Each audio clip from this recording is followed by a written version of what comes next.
வில்லோடு வந்தவளே. அத்தியாயம் 25. போர்க்களமும் போர்க்களமும். எப்போது களம் சென்று மீண்டாலும் திருவிழா கோலத்தோடு திரும்பி வருவதே சேரர் படைக்கு வழக்கம். தோள் தட்டி ஆரவரித்து சூளுரை வென்றது என்று வெற்றி பாடல் இசைத்து ஆயுதங்களை வான் நோக்கி உயர்த்தி ஆடிக்கொண்டு கோட்டைக்குள் திரும்பி வருகிற படையை வேடிக்கை பார்ப்பதற்கே பெரும் கூட்டம் கூடும்.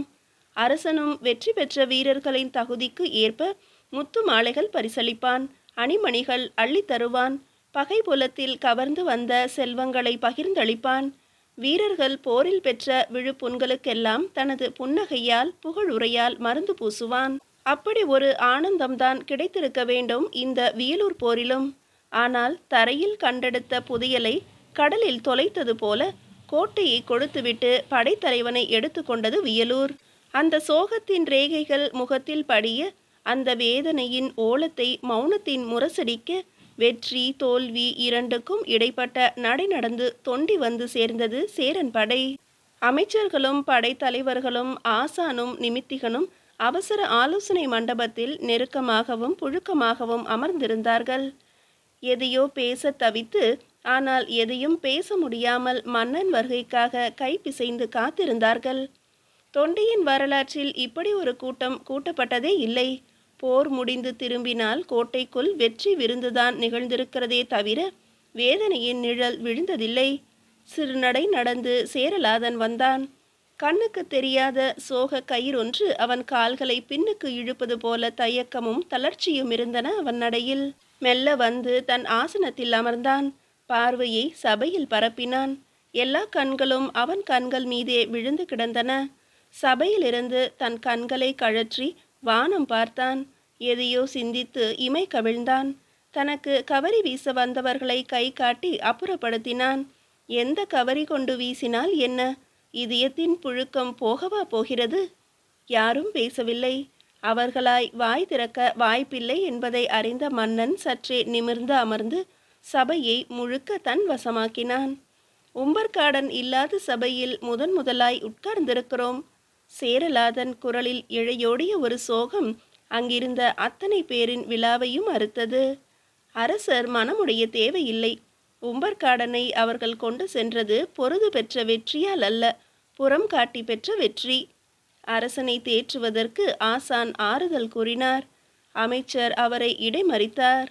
வெற்றி என்ற சொல்லே கடம்பர்களுக்கு வேண்டத்தகாதது ஆசான் அவர்களே. கடம்பர்கள் செய்திருப்பது திருட்டு.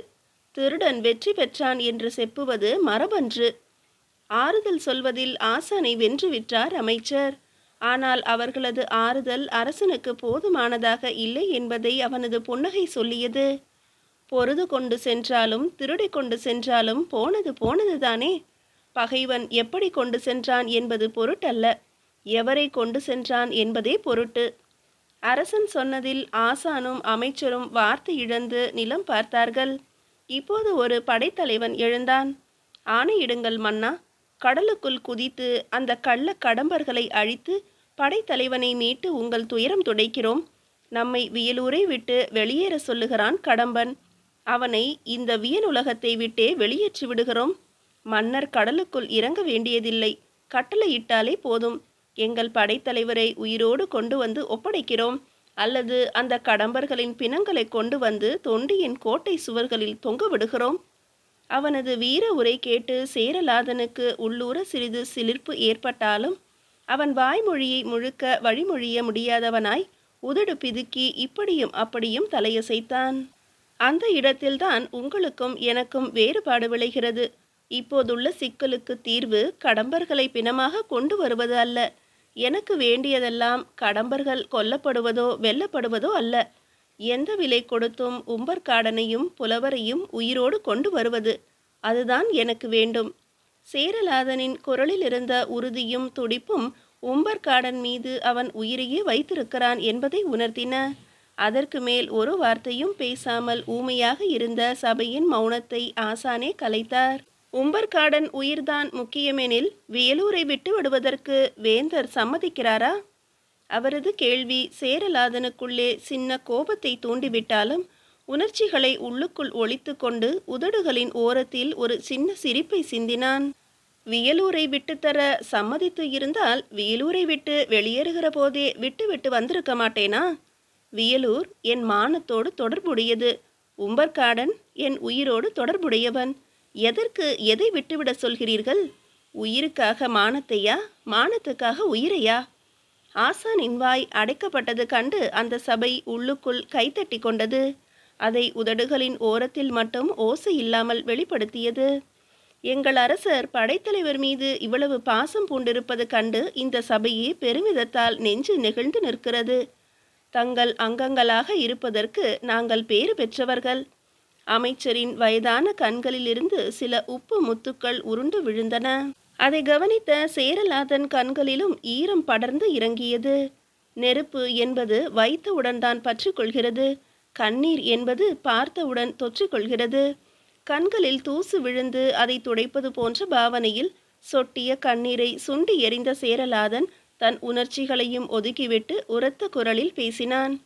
அறிவார்ந்த ஆசான் அவர்களே, ஆட்சித்திறமிக்க அமைச்சர் அவர்களே, இந்த நாட்டின் ஓரடி மண்ணை காப்பதற்கும் தங்கள் 6 அடி உடம்பையும் அர்ப்பணிக்க துடிக்கும் படைத்தலைவர்களே, உங்கள் அறிவின் மீதும் வீரத்தின் மீதும் எனக்கு அவநம்பிக்கை இல்லை. நான் கட்டளையிட்டால் கடம்பர்களை மட்டும் அல்ல, கடலையே தூர்த்து நிலமாக்கக்கூடிய நெஞ்சுரம் கொண்டவர்கள் நீங்கள். கடற்போருக்கு தலைமை தாங்கும் தகுதி தங்கள் அத்தனை பேருக்கும் உண்டு என்பதை அறிவேன் நான். தரை போரா, கடற்போரா, மலை போரா, எதிலுமே வெற்றி என்ற சொல்லை தவிர வேறு சொல்லை அறிந்ததில்லை நீங்கள். சில போர்களுக்கு உங்களை மட்டுமே அனுப்பிவிட்டு நான் ஓய்வு கொண்டிருந்திருக்கிறேன். அந்த ஓய்வு நேரத்திற்கு உணவாக நீங்கள் வெற்றி கனிகளையே விருந்தாக படைத்திருக்கிறீர்கள். இந்த கடற்போரையும் உங்கள் வசமே ஒப்படைக்க சொல்கிறீர்கள். ஆனால் நான் மாட்டேன். இந்த கடற்போரை நான் தான் நடத்த வேண்டும். களம் மூழ்கி போனாலும் கடல் நீரில் நான் தான் குதிக்க வேண்டும். ஏனென்றால் அதற்கு 2 காரணங்கள் இருக்கின்றன. கருங்கற் பாறையில் வெள்ளிக்காசுகள் சிதறியது போல ஓசையோடும் உறுதியோடும் வந்து விழுந்த சேரலாதன் சொற்களை செவிமடுத்த பிறகு ஏன், எதற்கு என்று கேட்க தோன்றவில்லை எவருக்கும். 2 காரணங்கள் என்று மன்னன் சொன்னானே, என்ன காரணங்கள் என்பதும் சபையில் இருந்த யாருக்கும் சற்றும் விளங்கவில்லை. அவர்களின் கண்களில் கேள்விகள் மிதப்பதையும் அதில் விடையை எதிர்பார்க்கும் விருப்பம் தொனிப்பதையும் அவர்களின் முகபாவனைகளில் கண்டுகொண்ட சேரலாதன் தானே விளக்கம் தர தயாரானான். முதல் காரணம் உம்பர்காடன் என்ற படைத்தலைவனை மீட்பது அல்ல, உம்பர்காடன் என்ற என் உயிர் தோழனை மீட்பது. எத்தனையோ போர்க்களன்களில் என் உயிர் கவசமாய் இருந்து என்னை அவன் காத்திருக்கிறான். ஆரிய அரசர்களோடு நான் பொருத தண்டகாரண்ய போரில் என் மார்புக்கு குறிபார்க்கப்பட்டு எய்யப்பட்ட நச்சு அம்பை தனது வலது தோள்பட்டையில் தாங்கி என் வாழ்வு காத்தவன் உம்பர்காடன். என் இதய துடிப்புக்கும் இமைகளின் துடிப்புக்கும் என்ன பொருள் என்பதை உற்றறிந்த ஒரே தோழன் உம்பர்காடன். என் வாழ்வில் ஒரு நிலவாக தோன்றி என் கண்களை பறித்து கொண்டு மின்னலாக மறைந்து போன ஒரு சித்திர செல்வி பற்றி முதலில் செய்தி சொன்னவன் உம்பர்காடன். அவன் சிறைப்பட்டிருக்கிறான் என்றால் என் உயிரில் பாதி களவாடப்பட்டிருக்கிறது என்று பொருள். என் 6 தோழனின் விரல் நகத்திற்கும் ஊறு வராமல் அவனை நானே மீட்டாக வேண்டும். இது அரச கடமையல்ல, அவசியமான கைமாறு. சேரலாதன் சிறிது நிறுத்தினான். இந்த முதல் காரணம் எல்லோரும் கொஞ்சம் எதிர்பார்த்ததுதான். ஆனால் அவர்கள் முகத்தில் வியப்பும் இல்லை, வெளிச்சமும் இல்லை. 2வது காரணம் என்று இழுத்தான் சேரலாதன். எல்லோரும் தங்கள் செவிகளை தீட்டிக்கொண்டு விரைத்து உட்கார்ந்தார்கள். படைத்தலைவன் கடத்தப்பட்டதை கூட போரின் ஒரு பகுதி என்று என்னால் புரிந்து கொள்ள முடிகிறது. ஆனால் அவனோடு களம் காண வந்த ஒரு புலவரும் கடத்தப்பட்டிருக்கிறார். ஒரு ஏழை புலவர் கடத்தப்பட்டிருக்கிறார். என்னை நம்பி வந்த ஒரு இரவலர் கடத்தப்பட்டிருக்கிறார். பாவம், களத்தில் பங்கு பெறாமல் பார்வையிட வந்தவர் கடத்தப்பட்டிருக்கிறார். அவரை மீட்டாக வேண்டும். எதிர்காலத்தில் வரலாறு சமைக்கவிருக்கும் வல்லவர்கள் சேரலாதன் காலத்தில் தமிழ் கடத்தப்பட்டுவிட்டது என்று தப்பாக எழுதிவிடக்கூடாது. புலவர்களை போற்றுகிற குடியில், தமிழுக்கு மகுடம் தரும் மரபில், புலவர் பெருமக்களுக்கு வாரி வழங்கும் சேரர் குலத்தில் வந்துதித்த சேரலாதன் போர்க்களத்திலிருந்த ஒரு புலவனை காப்பாற்றாமல் போய்விட்டான் என்று எதிர்கால எழுத்தாணிகள் என்னை இழித்து எழுதக்கூடாது. சேரன் சேரலாதன் கடம்பர்களால் அழியவிருந்த தமிழை கடலில் குதித்து மீட்டான் என்று எதிர்கால ஏடுகள் என்னை எழுத வேண்டும். எனவேதான் சொல்கிறேன், இந்த கடற்போருக்கு நானே தலைமை கொள்ள வேண்டும். சரி, அதுதான் சரி என்றார் ஆசான். அரசரின் எண்ணப்படியே ஆகட்டும் என்றார் அமைச்சர். படைத்தலைவர்களும் தலையாட்டினார்கள். அரசன் கடல் புகுவதற்கு சபை முழு ஒப்புதலை முன்மொழிந்தது. அந்த நேரத்தில் ஒரு காவலன் உற்சாக புயலாய் ஓடி வந்தான். மன்னர் பெருமானுக்கு வணக்கம். மாமன்னரின் படைத்தலைவர் வீர பெருமகனார் வில்லவன் கோதையார் வந்து கொண்டிருக்கிறார். அப்படியா? வில்லவன் கோதையார் வருகிறாரா? 1000 களம் கண்ட ஆற்றலர் வருகிறாரா? ஆச்சரிய வார்த்தை சொல்லி அரசன் எழுந்து நின்றான். வீர நடை நடந்து வேங்கை வந்தது. அவர் வணங்க, அரசன் வணங்க, இவன் தழுவ, அவர் தழுவ, இவன் உருக, அவர் உருக, பார்த்தவர் உள்ளங்கள் பரவசத்தால் நெகிழ்ந்தன. படைத்தலைவரை ஆதரவாய் அழைத்து வந்து அமர்த்தினான் அரசன். மீசையிலும் தலையிலும் வெள்ளை நரைகள் ஆங்காங்கே கோடு கிழித்திருந்தாலும் உறுதியிலும் உருவத்திலும் முதுமையின் முகவரியே இல்லாமல் ஓங்கி வளர்ந்த வேங்கையாய் உட்கார்ந்திருந்தார் வில்லவன் கோதை. பெருமைப்படுகிறேன், பெரிதும் பெருமைப்படுகிறேன். தொண்டி மாநகரின் கோட்டையை தேடி வில்லவன் கோதையார் அல்ல அல்ல வெற்றியே வந்திருப்பதாய் பெருமைப்படுகிறேன். இளைய மன்னரே, இமய வரம்பரின் இளைய மைந்தரே, வீரத்தை விதைத்து வெற்றியை அறுவடை செய்வதில் எங்களை விட வல்லவர் நீங்கள். எங்களுக்கெல்லாம் எஃகு கோட்டைகளாக இருக்கும் சுவர்கள் நீங்கள் போனால் நீர் குமிழிகளாகி விடுகின்றன. நீங்கள் நடந்து போன சத்தத்தின் அதிர்வு கேட்டே வியலூர் கோட்டை விழுந்து விட்டதே. வில்லவன் கோதை பாராட்டினாலும் மன்னன் முகம் மெல்ல மெல்ல மங்கத் தொடங்கியது.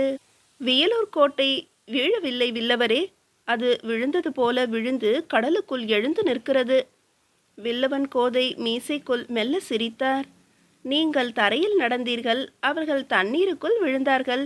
என்னை தண்ணீரில் நீந்த விடுங்கள், அவர்கள் தரையில் தாவி வந்து உங்கள் காலடியில் விழுவார்கள். வில்லவர் சொல் கேட்டு சேரலாதன் புருவங்கள் சிறிதே நெறிந்தன. கண்களை இடுக்கிக் கொண்டு படைத்தலைவர் முகத்தையே பார்த்தான். நீங்களா?